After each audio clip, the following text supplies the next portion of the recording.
Merci fils, l'homme des hommes. Dada yangu mmoja anaitwa Salima, alikuwa binti mzuri sana, kila mtu alimpenda sana. Salima kaanza kuwa na marafiki wake walikuwa watukutu. Wazazi wake walimshauri Salima, ila Salima kuelewa chochote. Salima akaanza kubadilika, wazazi wake wakamshauri tena, ila Salima aliwaambia baba na mama, mimi kwa sasa nimekuwa, nitajongoza mwenyewe kwenye maisha yangu. Salima maisha yakanelea, wazazi wake walihuzunika sana. Wakaomba Mungu, Salima akawa anaitwa Musela.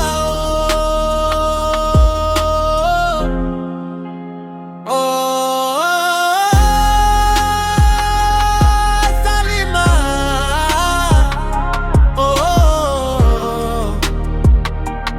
Salima anaitwa Salima.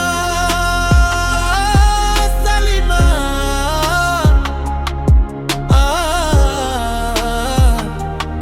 Salima. Wazazi wake wakamwacha. Salima alipenda dini, ila Salima kawa mpenda uoni.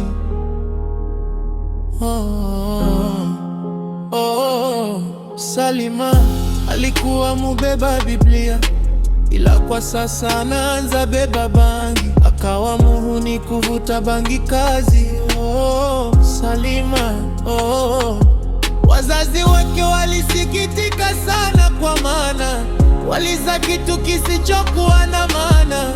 Salima na wenzake wakapanga kwenda kuiba. Watajiri mmoja wakaingia kwenye mishemishe kwenda kuiba usiku.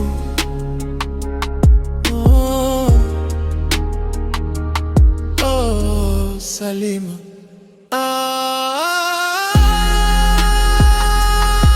Salima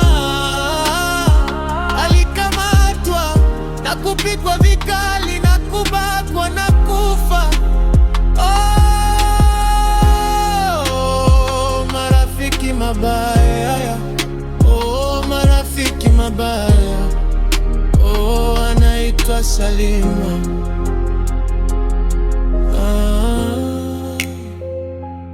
Salima,